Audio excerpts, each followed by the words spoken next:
Hello to you. Yes, I was waving my hand. How are Yeah, you? I wasn't sure whether it was a real beach or not. Hey, how many years since we met like this in person? 2003.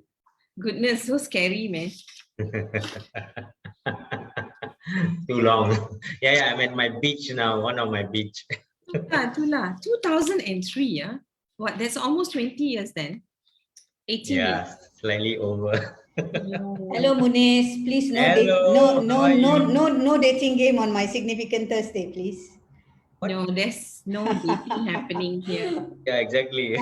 Nice of you to make it, Munis. I know you were rushing from another appointment, so thank you. Yeah, because the Yeah. calendar says 2 p.m. I say, Sailor. Oh, really? This lady going to crucify me. No, you can always watch the recording. Hi, everyone. Welcome to Significant Thursday. We're going to go live soon in just a couple of seconds. So it's a very good, it's a little bit stormy at my place, so you might get a little bit of disturbance. I'm hoping that that doesn't really happen. But to the rest of you, good afternoon. Welcome to Significant Thursday. You may leave your videos on. We have no issues with that. However, kindly turn off or mute your mics and do drop us the questions that you have in the chat box. And in a couple of seconds, we will go live. If you're joining us on Facebook, hello. If you're joining us on LinkedIn, once again, on behalf of the team at YHOW or Yayasan Health on World, welcome to our monthly Significant Thursday.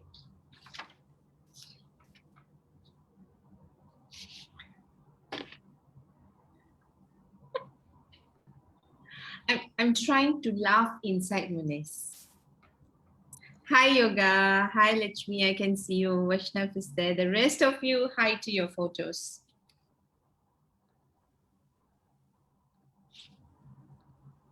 So you know, right, when you keep your video on, then you're keeping me entertained. Okay, Dato', pass to you. Sorry.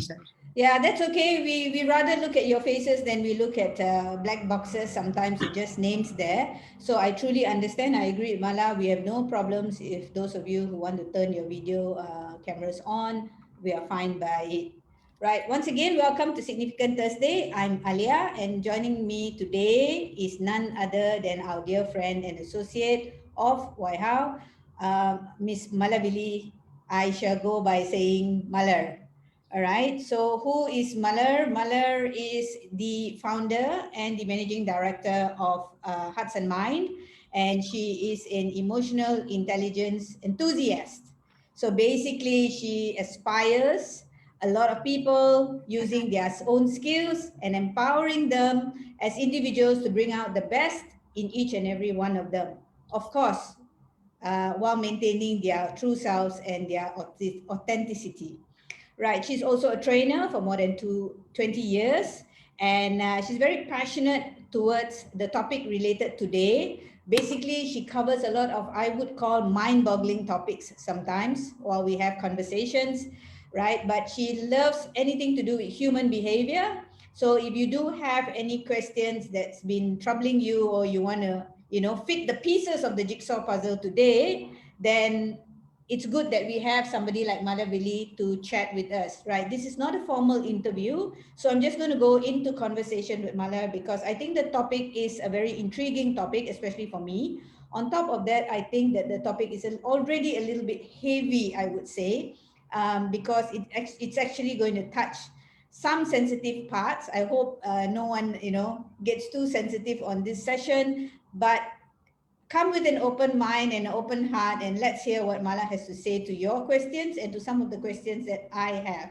Although I've not written it down, I had a quick chat with her this morning, and we said we'll take it as, we as we speak. Let's see where the conversation drives and where we get to bring this conversation to the benefit of everyone listening in.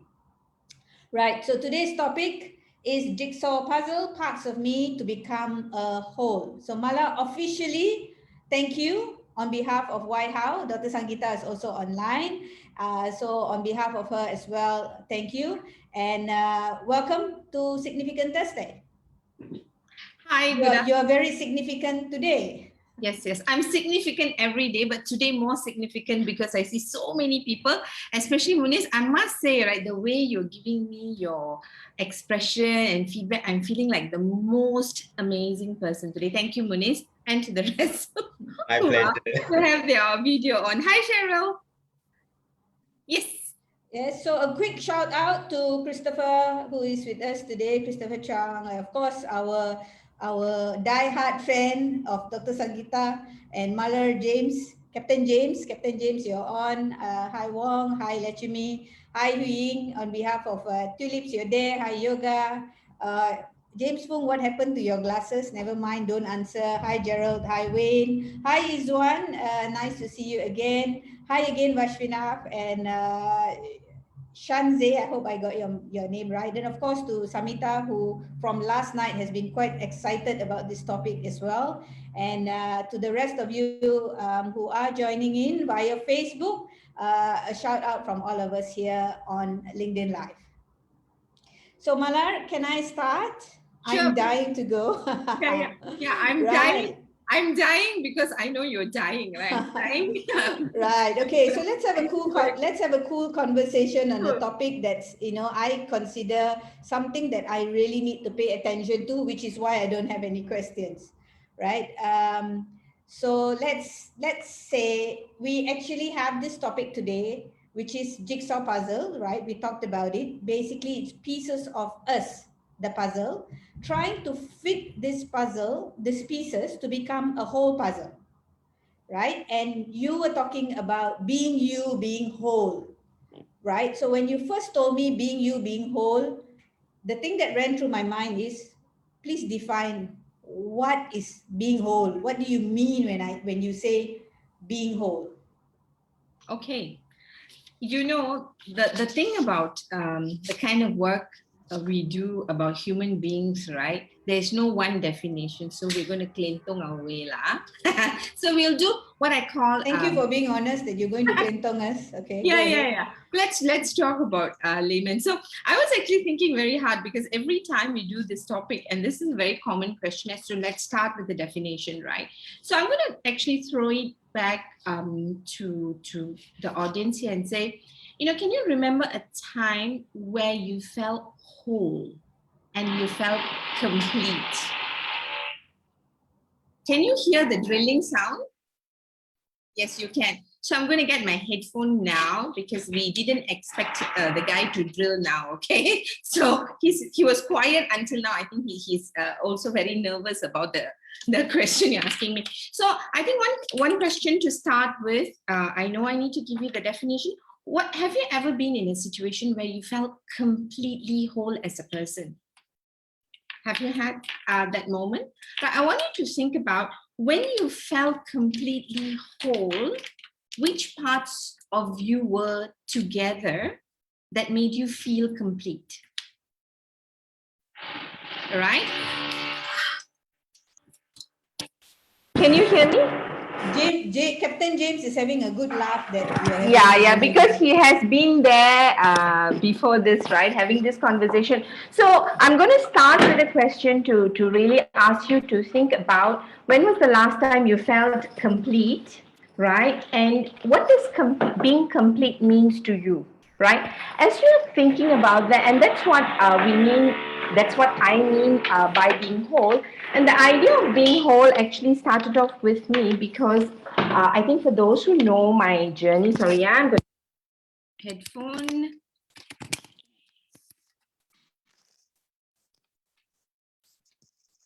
When I put on can you hear me now? Can, okay, great. So I think you shouldn't hear the drilling anymore.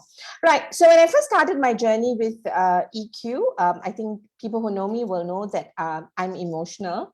And so one of the challenging stuff for me was that I was getting consistent feedback about not to be emotional.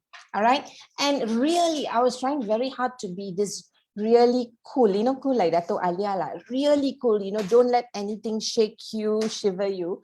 But you know what? Every time I did do that, I didn't feel at home within myself.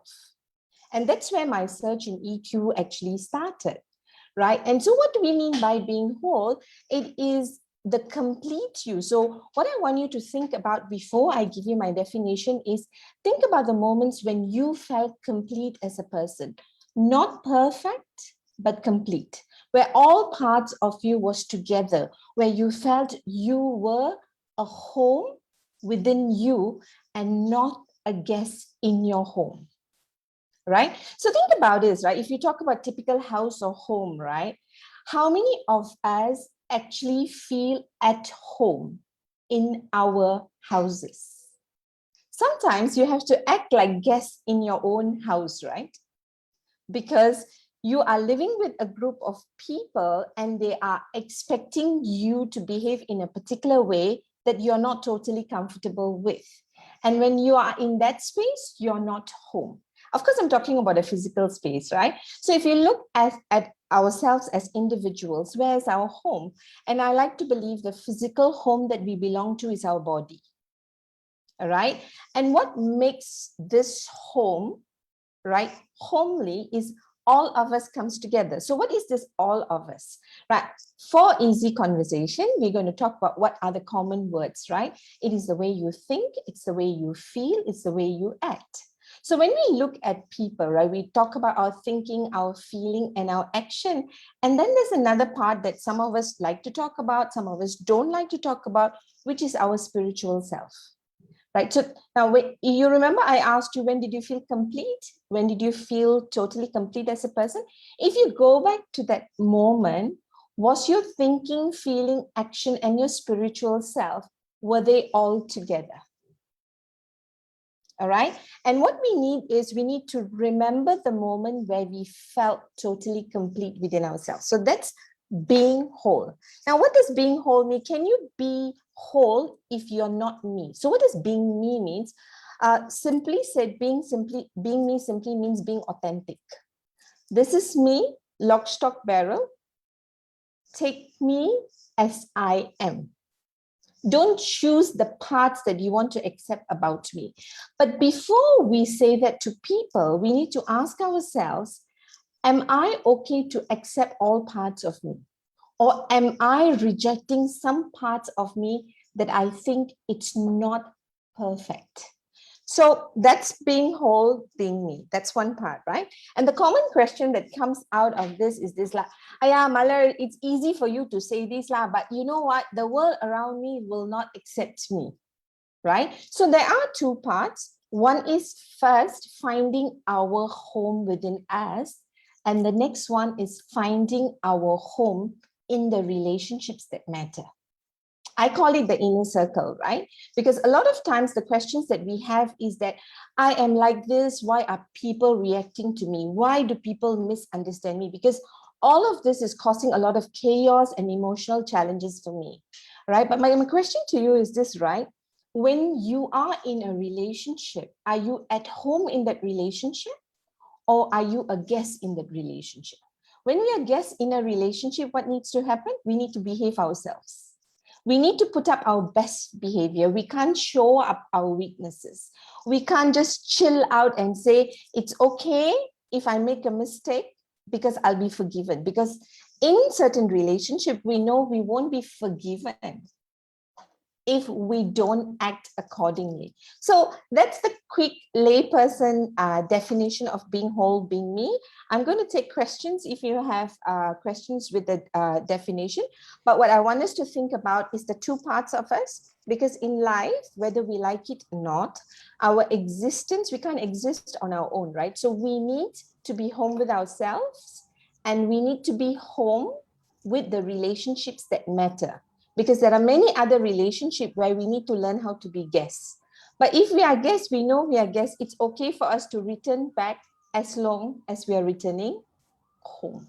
When that doesn't happen, we suffer, right? That's where we feel incongruent. That's where we feel we need to put it up. And that's when we feel life is not fair. And you get all stressed up. And that stress shows up in your body. Right? Okay, so I'm going to just stop there, and because I am looking Mala, at continuing from what you said, I need to branch out a little bit here to ask a question, right? Because you actually talked about the two parts, one being a guest and one being you in your, basically authentic, the authentic you being in your own house, which is you being in your own body, being comfortable, you know, even in a relationship, right? So my quick question is there a checklist that you would want to tick to say, okay, because we're talking about being whole, we're talking about being parts and not being whole. You're talking about sometimes taking the back seat and, you know, you're not even complete, so you're a guest. How would you define, how would you know whether are you being whole, as you definitely I'm whole, like somebody says, are you, you know, do you feel whole? That was your first question just now, right? I couldn't tell. So do I tick a checklist and say, okay, I have 9 out of 10, so I'm 90% whole, or I'm 50% whole? How does this work? Yeah, so there are 4 parts that I spoke to, I mentioned just now: my thinking self, my feeling self, my acting self, and my spiritual self. When all of us are together, we are whole, right? So if you think about all of these 4 parts, the generic 4 parts, right?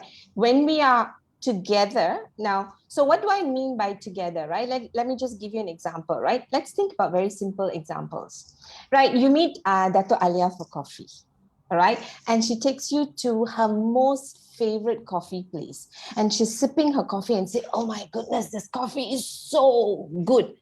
And you're drinking the coffee and you're thinking, what the heck? What's wrong with her? What coffee is this? Right? James is laughing because James thinking, but I won't dare say that to her, right, James? So now this is where it happens, right? So what we do is that, so Dato' Alia asks James, hey, James, do you like the coffee? What does James say? Yeah. Yeah, it's nice, Dato'. It's nice. I've never tasted it before. It's nice. So I'm saying it's nice, that's my action. But am I thinking it's nice? Is my feelings, emotions that's associated to the nice coffee? Right? So we do this, right? In coping, we say something that we don't mean. We say a lot of things that we don't believe because it is the right thing to say, because we think people are expecting that of us. We know that our acceptance is very much dependent on what we say to people. So that's when your parts come apart and we never gather them back together. It's like one of the greatest lessons for me is, you know, I have an 11-year-old son, the most handsome, dashing gentleman I'm raising. Yeah, James is laughing. And so one of those things, my mom lives with me, right? So my mom makes excellent chicken curry. Yes, James, I owe you that. And so my mom used to tease him, right? So whenever she makes curry, she'll say, and I cook too, right? And when my son eats my curry, she'll say, so boy, which curry is better, mommy's one or grandma's one? And I've seen how much my son struggles because he knows he loves his grandma's curry. He knows he loves his mommy's curry. But he knows his grandmother is asking him to choose. And he will just be so uncomfortable. And one of those things I told Lucius, that's my son, is, Lucius, you don't have to struggle. Number one, it is okay for mommy if you like grandma's curry better.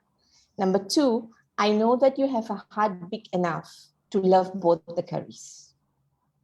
All right. Now that was the end of my mother's drama. She's been quite depressed since then because she can't make him choose that way, because my son realized that he has a big enough heart to hold 2 women in his heart at that moment when he was 3 or 4. So now, your mother is not very whole then.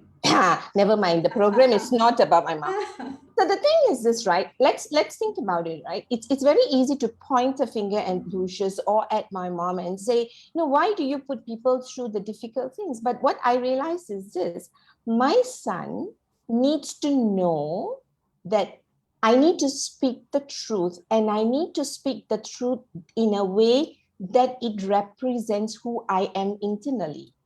And if you know Lucius, he is a very kind-hearted young man. So he will never say something unkind. So he needed to learn how to speak the truth in the Lucius way or in a kind-hearted way. Now, does it mean other people are not kind-hearted? No, some people are okay to be direct, and that's your style, and that's fine, right?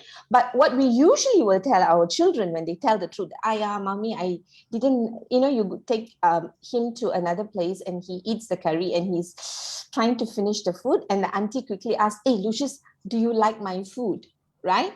And you can see Lucius is cringing away, and the very quick thing is, mothers, we will nudge them and say, don't be rude. So when you nudge and say, don't be rude, what does the child say? Yeah, it's nice. So we've taught him how to lie. We've taught him how to come apart. We've taught him how to get comfortable not being true to himself.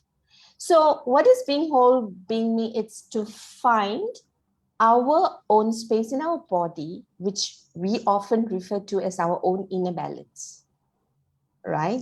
And we decide what's our inner balance. And once we know what's our inner balance, and our inner balance has a lot to do with the identity that we either create or hold for ourselves. The belief system that you say, this is who Malar is. Malar, I want to say Malar doesn't lose her temper, but that's not true lah. So I lose my temper and I'm okay with that. That's my problem. That's why I won't change, right? Because when I'm upset, I want you to know I'm upset. Yeah, right. Yeah. So I won't say I'm patient.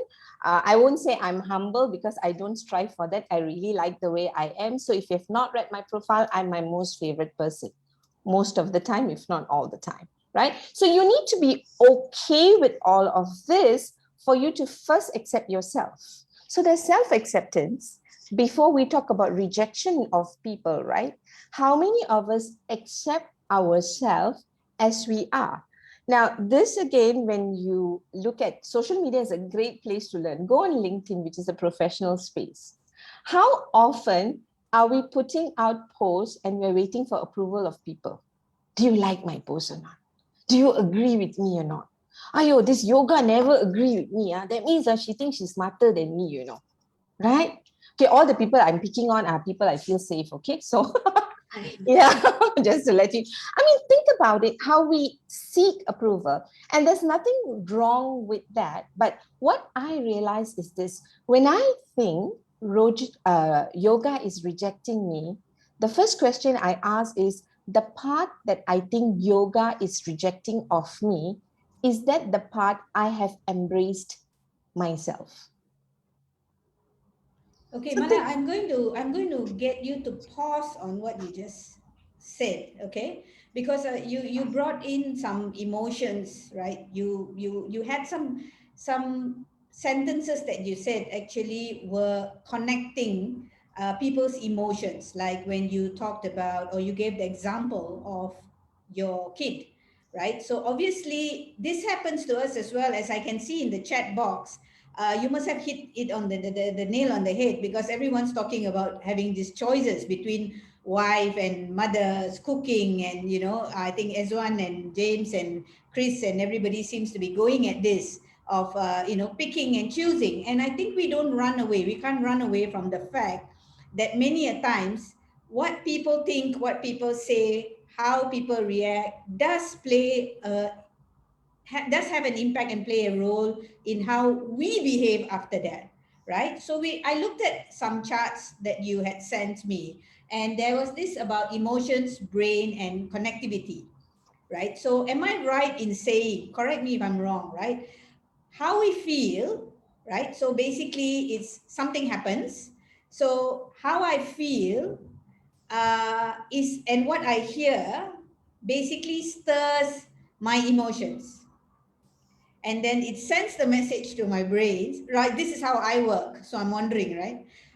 So how I feel, you say something to me and I feel it, and then it stirs my emotions. It sends the message to my brain, how I'm taking that, whatever feeling there is, whatever sense that I'm feeling, whatever emotions that's playing in me, I take it in my brain, and obviously then that's how my body reacts. So when I see you, I may not have the best smile on my face, or I'm not happy, or I can show you that I'm not happy, which happens quite a bit, I must tell you that. So did I get it right when we talk about this thing about connectivity that you said, about the balance that you said? because you can't run away from how you feel. Okay, so I will never dare say you're wrong. So you're not wrong. You are right, but I think there is more than one right. And I think that's the challenge, right? Because there's no one right, but what you said is right. So if I can quickly just give you a framework of how to think about it so that we understand within context because of the time that we have, right? So if you think in terms of your brain, right, and that's the picture I sent to you. So let's first look at the brain-body connection and we see where the emotion comes in. So if you think about your brain, you have three parts to your brain: your thinking brain, your emotional brain, and your action brain. So your reptilian, emotional, and your thinking brain, which is your logical brain, right? So three parts, right? So your brain, you just imagine your brain in three parts. So this is your thinking logical brain. Right in the middle, we say is your emotional brain, and right at the bottom is your reptilian brain. Now, what does your reptilian brain do? It basically connects, right? So if you see if it's connected through your brainstem back to your, what you call your spine, right? So we are a two-way communication system. First, we need to accept that. We're not a one-way communication system, and that's the problem. So are we thinking and feeling later? And when I talk about feeling, I'm talking about the feeling that you get in your body, your unconscious, right? Not just here, right? So we are a two-way communication system. So when I see someone, say, for example, let's pick on Perthpal now, because he comes on screen for the first time and he doesn't smile at me, right, Perthpal? Yes, I got his smile. No, so I see Perthpal and I'm thinking, oh my God, Perthpal is here and he doesn't smile at me, right? So the action is he's not smiling. And so I'm thinking, oh my goodness, I think he doesn't like what I'm saying. I'm thinking. Now, as a result of my thinking, if I think Perthpal doesn't like what I'm saying and I really have a need to be liked by Perthpal, right? Assuming I have a need to be liked by Perthpal, how am I going to feel? I'm actually going to feel sad, disappointed, rejected. Right now, and if I'm sad or rejected, it's already sent the signals. Right now, my whole body is going to act up to the rejection. Do I know that my body is feeling it? It all depends whether I'm aware or not. Right? How many of us are aware of what's happening physically in our body? So this is why, in terms of our body system, there are two systems in our nervous, right? Sympathetic and parasympathetic. One is activated by stress. One is a rest and relax. Now, when are you activated by stress? So that's your sympathetic nervous system, right? Now, so think about it, right? When we talk about stress, if you just Google fight flight mode, whenever you're stressed, and what is the definition of stress? Stress is when you don't feel safe. When you don't feel safe, you feel stressed. How often all these intelligent people who are very educated, first and foremost, acknowledge stress as stress? Because you go on LinkedIn, right? We are looking for someone who's a leader who can manage under pressure, work long hours, take last minute work, right? Multitask and work under pressure, right? Science is telling us we don't work well. Our optimal performance has got nothing to do with stress. But what we do, we recruit for stress, right? Now, so I want you to imagine also in a leadership example, if someone comes for an interview and you are interviewing leaders and you ask in the interview, so how's your ability to take stress? And the leader says, actually, I don't like stress. Would you then employ him? Are you marketable? Are you as great as the organization wants you to be? Right? So it's very interesting how intelligent people, smart people, on one hand, we know science and facts. On the other hand, we work the right opposite. We all say attitude is important. Do we recruit for attitude? We recruit for numbers. We recruit for you meeting the numbers game, meeting the KPI. Do I care how you do it? I don't. If you're not stressed, that means you're not good enough. What do you need to do? You need to be more agile, more resilient, go for stress management program. All of that cannot go for emotional intelligence. Now, who gets to come for emotional intelligence program? That's my program, right? So when people come for my program and I ask them, why did your boss nominate you? They say, because I'm very emotional, because I express what I feel. Who doesn't get to come? Those who behave like robots. When I don't care how you feel, when you cry and it doesn't matter to me and I can still bulldoze through the numbers, you are my leader. And you don't have to go for EQ program because you're okay, you're cool. So think about what facts we have and how we use the facts to run our life and our relationship. One more example, right? At home. I'm an EQ trainer, don't play, okay? All right. And I have one child, I'm trying not to tell which child, who cries out loudly, who has a tantrum. And then you know what I realize? On the days my energy is running low, my mind is saying, let her cry. She needs to get it out. But what do I say? Can you please keep quiet? Can you please stop crying? Because I realize her crying is not her problem. Her crying is my problem because now I can't deal with the noise because it's making me feel bad as a mother because I think I'm not good enough. I'm not able to manage and control and bring up a child the way a girl is supposed to be. Don't cry out loud, right? So there's so much of programming in us. Now, why am I saying this, Dato? Is that unfortunately, life is not, life is multidimensional, right? So before I see Perthpal, before he even doesn't smile at me, it all depends what's my state as I enter the space, right? Yeah. If someone messed up with me just before I on my video, even if everybody smiles, I'm going to pick on those issues because I am not in my best space. But if I'm aware of myself and I'm aware of my physical sensation, then when someone doesn't smile and I'm going into, I think Perthpal doesn't like what I'm saying, I can quickly erase it and say, how do I know that's true, right? So for that, you need a lot of awareness. You need to be aware, not just about what you're thinking, but I think in the modern society, we know how we think. We are able to articulate it cleverly and beautifully, but we don't know how we feel, right? If you want to do a quick test, right? Yes, please go ahead. Put your hand on your heart. See how it's beating. Left hand, right hand. Right hand on the left side. I think that's where the heart is, right? Muniz, okay, you cannot think about me when you're doing this exercise, Muniz. I know it's been many years, okay? You look so excited. If you just look at the rate your heart is beating, is it calm or excited or anxious? If you see me, you should be excited. So don't focus on me. Only the men will get excited. lah. Right. Sangeeta and I are very calm. No, not necessarily, okay? All right. Now, and if you look at your heartbeat, whether it's calm or excited or a bit of anxiety, right? Do you know why? I'm on fire. Oh. Oh yeah, I'm on fire, man. Okay, who's on fire now? I need to put out the fire. Perthpal. Yay. So don't burn yourself. So Perthpal's no longer upset with you. He has spoken. I'm not too sure. Let's see. So Perthpal, why are you on fire?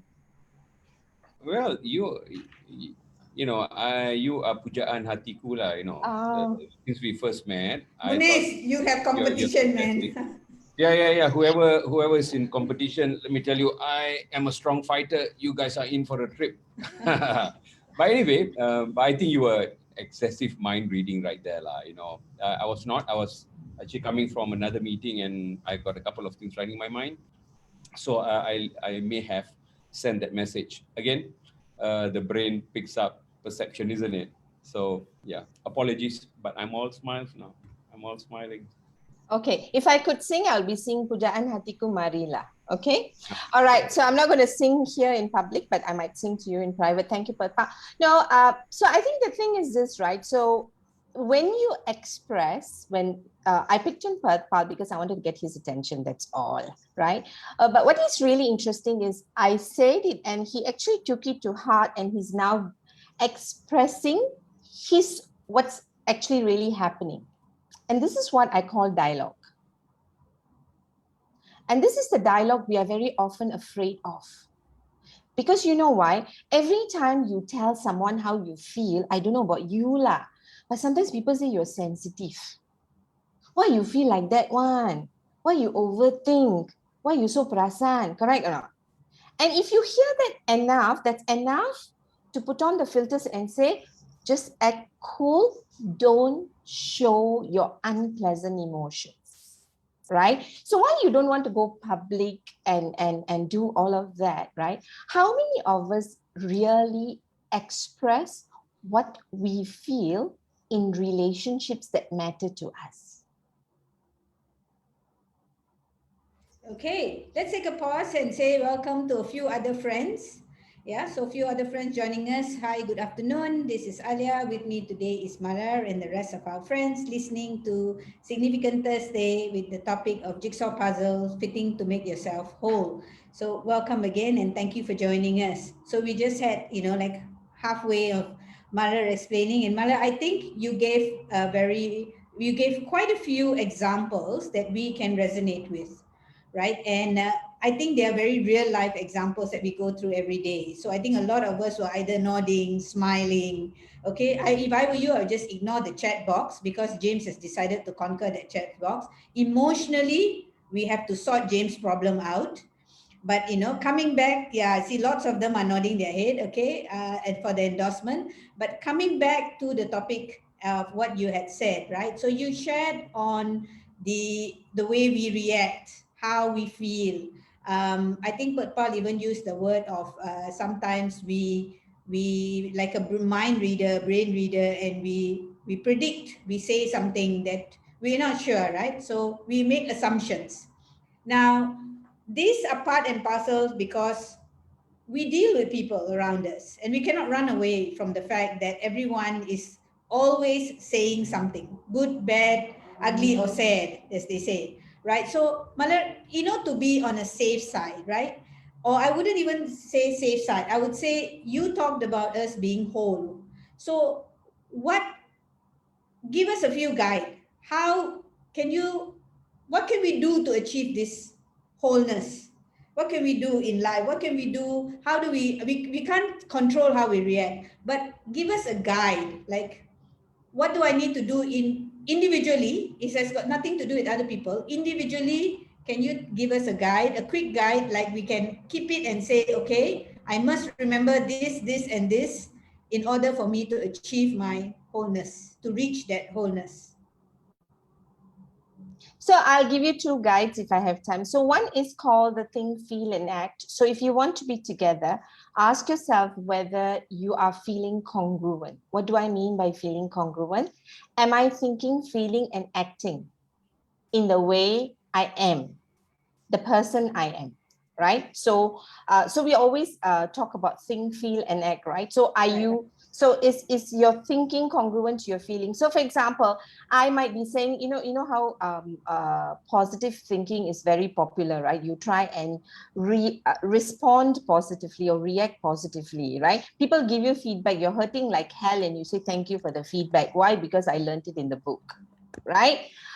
So you say thank you for the feedback, right? But do you really mean the thank you, right? So when you say thank you for the feedback, you're thinking feedback is good for me because I've been trained to believe that feedback is good for me. So I'm thinking, right? Now, the next thing I need to check is emotionally, how am I feeling, right? I like to differentiate the feeling here and the feeling here, right? These are emotions. What I feel in my body is emotion, and what I feel in my head is a cognitive feeling, right?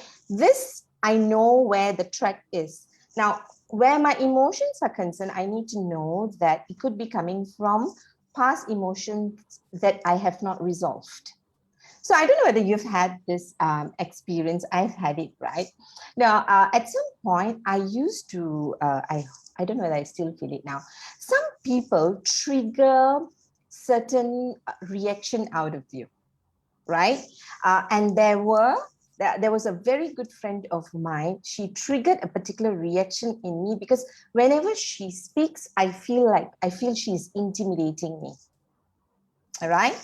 And I decided to think about it. Why was I feeling intimidated? Was she intimidating me, right? Because what I do then is that I think I'm feeling intimidated. So when Yoga, I'm going to use you as an example, right? Okay. So let's say Yoga speaks to me, right? So I feel intimidated here, and I'm thinking Yoga is intimidating me because I feel intimidated. So Yoga is my current event. So I think she is intimidating me.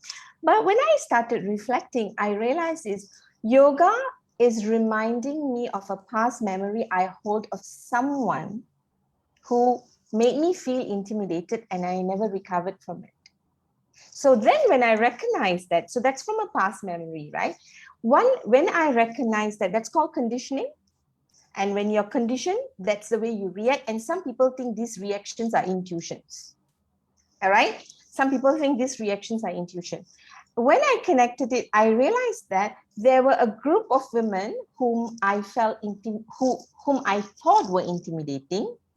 All right. And then I realized they had the same pattern. So what did I do? I asked myself, what did Yoga say to intimidate me? Actually, nothing. She just asked me 2 normal questions and I found it intimidating. Right.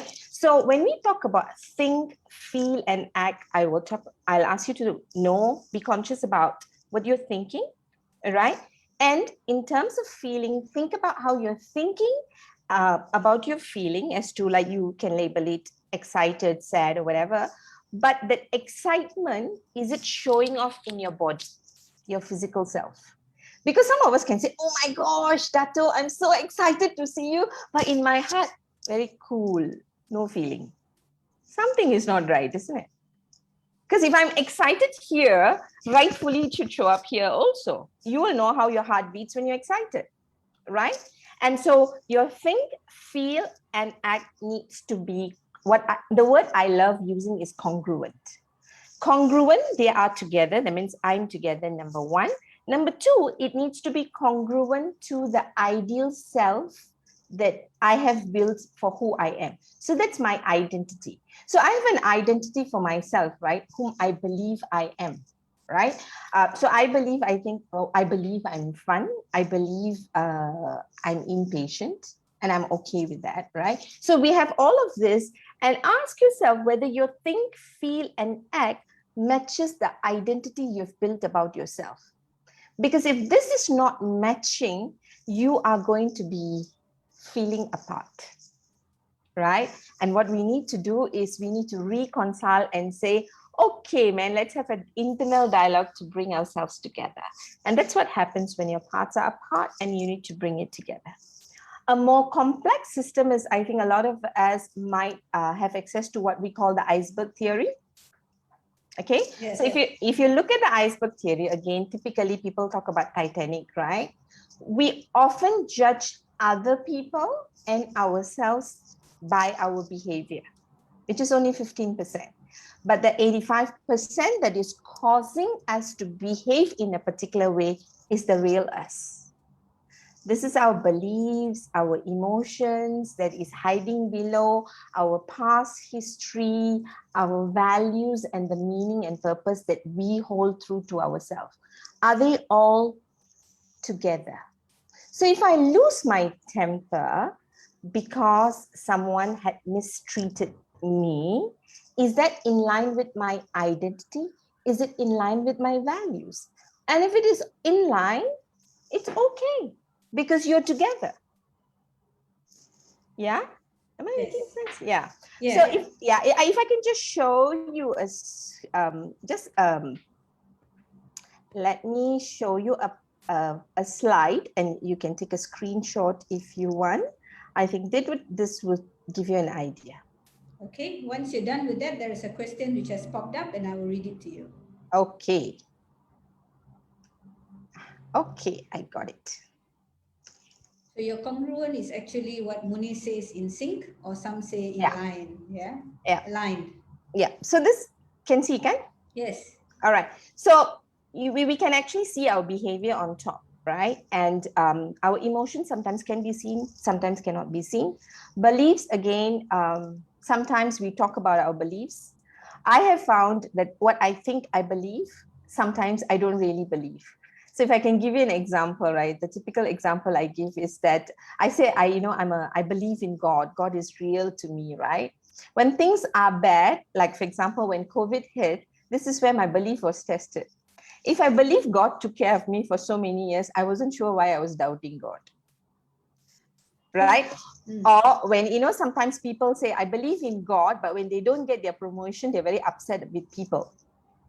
Right? So again, your beliefs become tested during rough times, not difficult times. In difficult times is where you really begin to see whether you truly believe what you say you believe, right? Identity is who you think you are. I am so and so, right? Your values, right? And finally, your purpose. You can take a screenshot, or otherwise I'll just share this on LinkedIn later if you want. Okay? Okay. All right. So there's a question that popped in. I think one of the words that you said about belief, right? You talked about beliefs as well for us, our own beliefs, right? The question comes from Lechumi. Oftentimes, many of us are told that if we speak up to convey our beliefs, we are told that we are disrespectful, rude, or offending. And we have been conditioned to this from, are we? I think what she's trying to say is, because there's a question mark there, so are we conditioned to this from small? But as we grow, we experience resentment and often swallow the bitter pill to please or make someone else happy. What can one do to step out and shape up without hurting anyone in their surroundings? Okay, Lakshmi, you asked me such a difficult question, so I'm going to throw it back to you. Why? Because your answers are all in your question. So I'm just going to read you the question and tell you how you've also answered your own questions, right? So she says, oftentimes many of us are told, if we were able to, when we speak up to convey our belief, we are told we are disrespectful. So very simple lah. When people say you're disrespectful, first ask yourself whether both of you have the same definition of respect or not. If you don't have, then go and reconcile that law, right? I mean, you can't do it without dialogues, because if you think, my mom still actually thinks that if I want to respect her, I should not disagree with her. And she's right in her own right, yeah? Okay, but when I keep quiet, she also gets upset, because that's also disrespect, because you're not answering my question, right? So I think first we need to we cannot reconcile being in our own worlds. We need to come together to be reconciled. And we need to find, when we talk about respect, what is common between the both of us. What does respect mean to us, right? Number one. Number two, and then if people say you're disrespectful, if you're able to talk about it, whether you can ask yourself, was I disrespectful? Now, for me, it's very simple. If someone gives me that kind of feedback, I will ask them for evidence. If they can't give me evidence, I'm actually okay with that. I learn how to let it go. Now, if we can't let it go, the problem is not with them. The problem is with us. With us, yeah. Because we are holding on to that relationship. You hook yourself in a relationship where people want to hold the remote control to your behavior. Right? So what I need to do, the choice I need to make, is to learn how to take the responsibility of my joy, my happiness, my acceptance back, right? Now that means accepting the consequence of our choice. Now the problem is this, right? We want to eat the cake and have it too, right? And this is what a lot of people suffer from. It's not choices, right? Choice is not difficult, but people are not willing to live with the consequence of the choice. And that's personal responsibility to own who you really are. If you're not willing to pay the price, if you're not worth owning yourself, you're not going to put it out there to own yourself. This is where we give ourselves away, because our self-worth is suffering. If I'm really worth it, why would I want to give my self-worth to somebody else, right? So are you right by saying, we convey a belief, we are told we're disrespectful? People can be saying whatever they can say. For me, my response to them is, can you please help me understand what you mean by disrespectful, or how did I offend you? All right. And I do my best to say it in an unoffending, neutral voice. That takes a lot of practice, okay?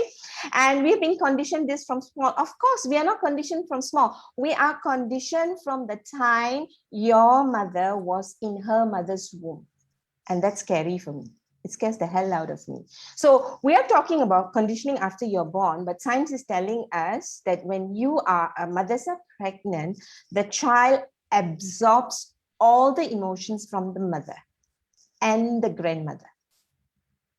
So whatever your mom had absorbed from her mother, you get it too, right? So that's what science is telling. So is it inevitable? No, it is not. However, there's good news. There's studies on epigenetics. Epigenetics says, don't cry yet, Muniz, the good news is coming. So epigenetics say that you can shift your DNA genetically by being aware and shifting your beliefs. When you shift your beliefs, your cells change. That's what epigenetics is all about. Again, I'm not dreaming about it. Go and Google up epigenetics and stop telling me you can't change, because even biologically we can change. All right. Now, Okay.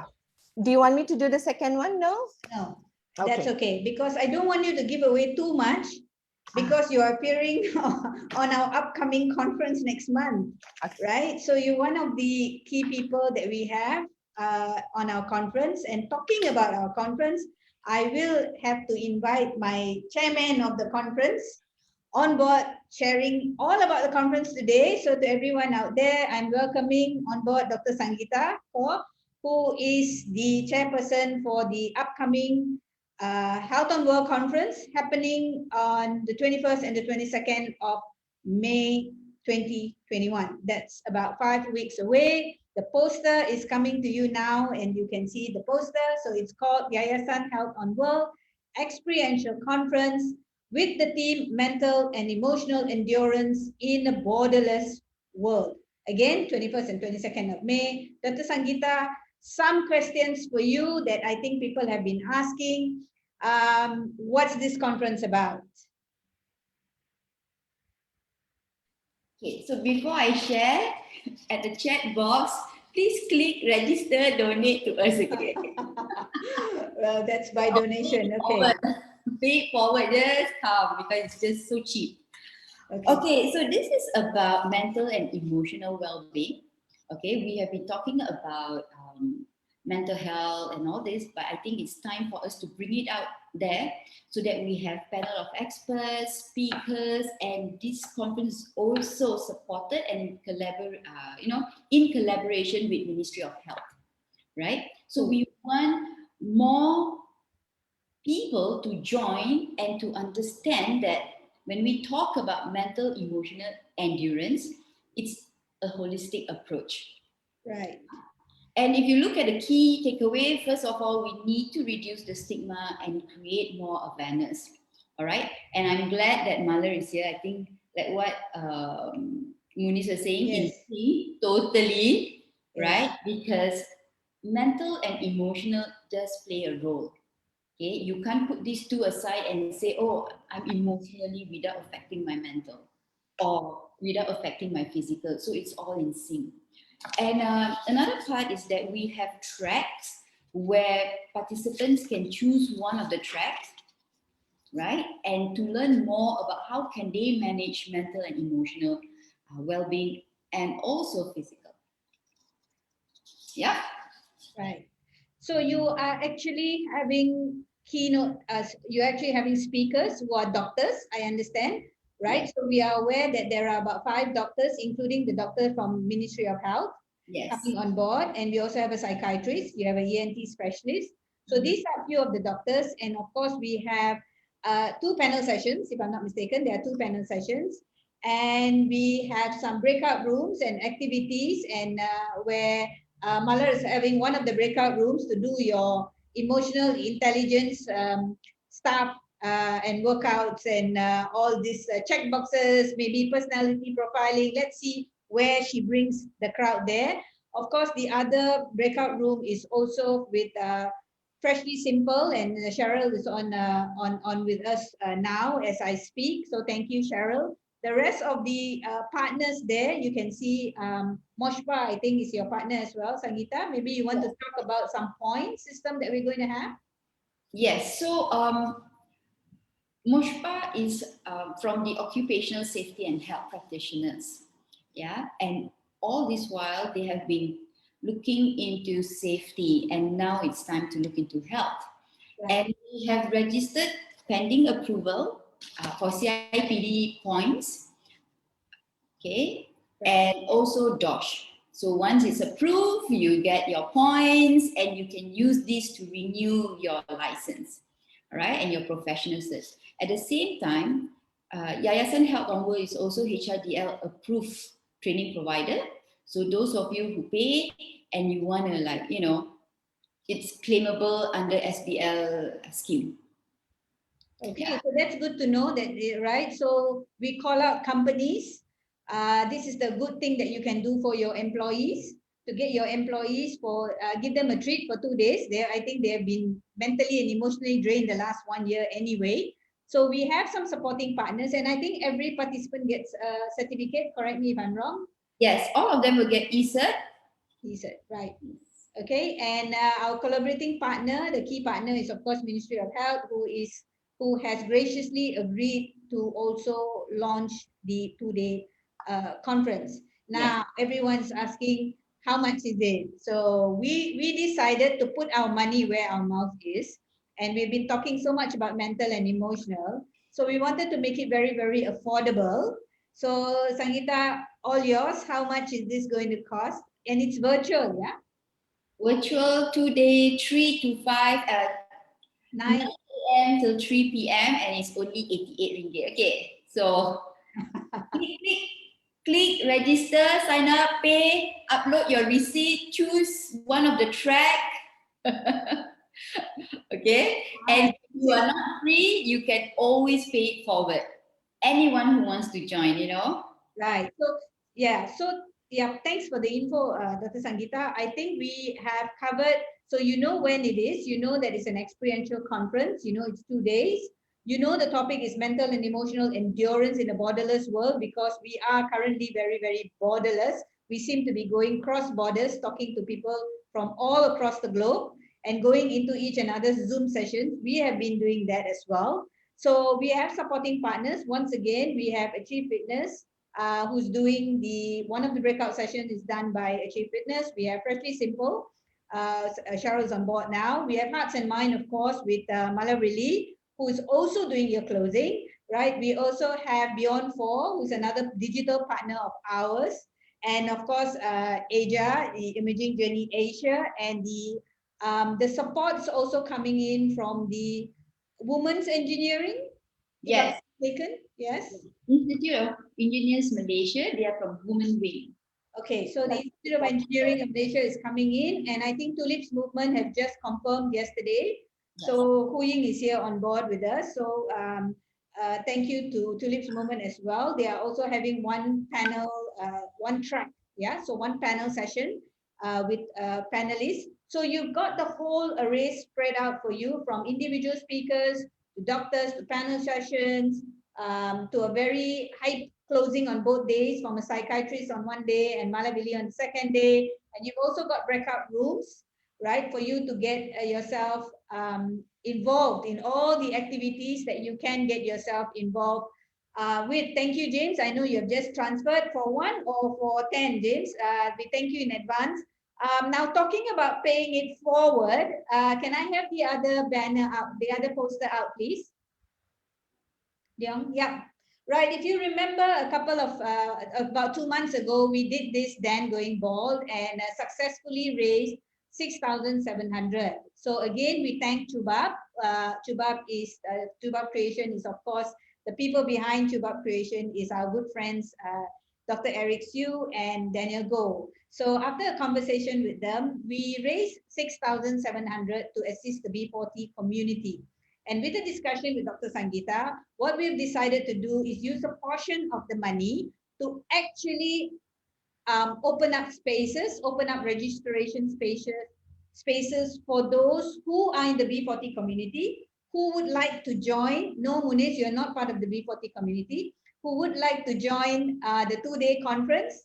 But if you feel that 88 ringgit is a little bit of a burden, reach out to any one of us at YHOW and let us know. Or if you feel that you know someone who would benefit from the conference and you would want them to benefit in any way, but you know they can't pay, we are more than happy to give away one of the spaces for the B40 community. So we're reaching out to either single mothers, students, caretakers, those who are providing aid to children's home or nursing home, because the topic resonates with each and every one of us, regardless of what the industry you are in. You will be needing emotional resilience, mental assistance, and good mental health care, and also don't forget the physical part of it. So remember, it's 88 ringgit happening on the 21st and 22nd of May. And please do join us, register, and do us another favor. Besides paying it forward, please help us to spread the news about this conference. Okay, so back to Sangeeta and Malar.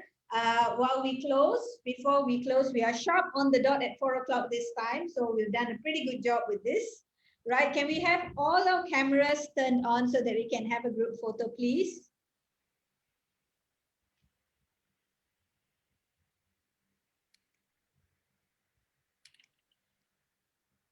Munis, the head shining lah, Munis. Okay, right. So can we have Sangeeta? You're the one taking it, right? Yeah. So everybody on Dr. Sangeeta's count, 1, 2, 3, smile. Smile. Okay. Any more? Another one. Thumbs up. Okay. Malar, last words from you to everyone out there who followed you today, and thanking you for allowing us to figure out and understand how to be whole. And it's okay to have broken pieces, provided you have given us the tools to try and put in the jigsaw puzzle to make ourselves whole. And I do remember TFA, which is Think, Feel and Act. It has always been part of me as well. So thank you again for TFA. So last words from Malar before I say thank you to everyone. Okay, Malar never ends with last word, but last story for the day, if that's okay. Yes. Okay. All right. So there was this story that God was coming down to earth because people were complaining that he didn't understand how human beings were feeling. So God decided, okay, maybe I haven't checked out the human heart, and he came down to earth. And he saw loads of people, lining up and wanting to give their hearts away to God. All right. And then God had the first human problem. He had so many hearts to choose from. And he realized, oh my goodness, I don't know how to choose. However, he was attracted to two little girls who were standing in front. The one on his right had a beautiful, perfect heart, not even a bruise, right? So perfect, just the way he had made it. As he was walking towards her, on his left, he saw one girl who didn't look very happy. And her heart, it seems, didn't look like the one that he had given to her. He decided he'll check out the other heart because it didn't look like the one he gave her.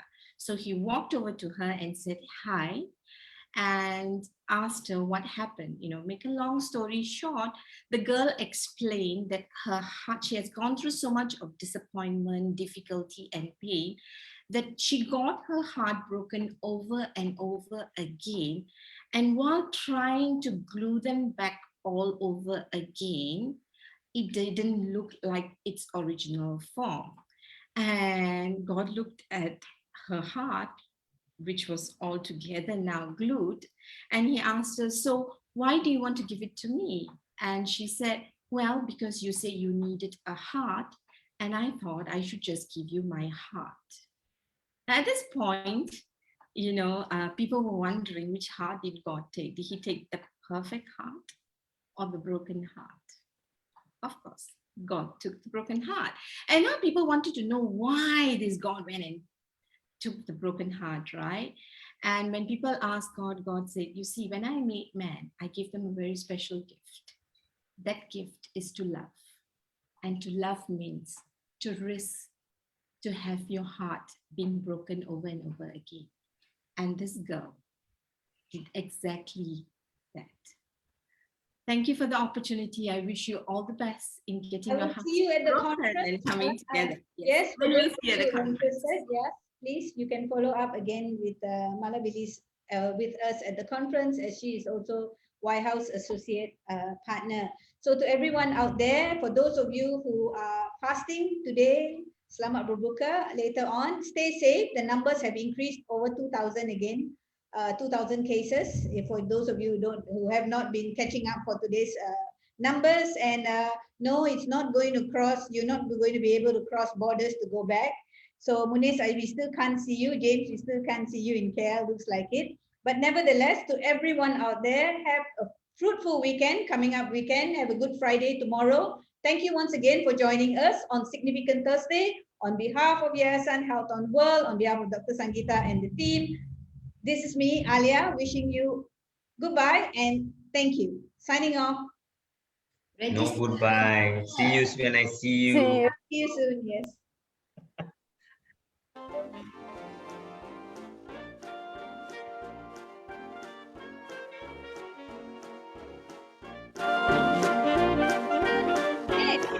Hello.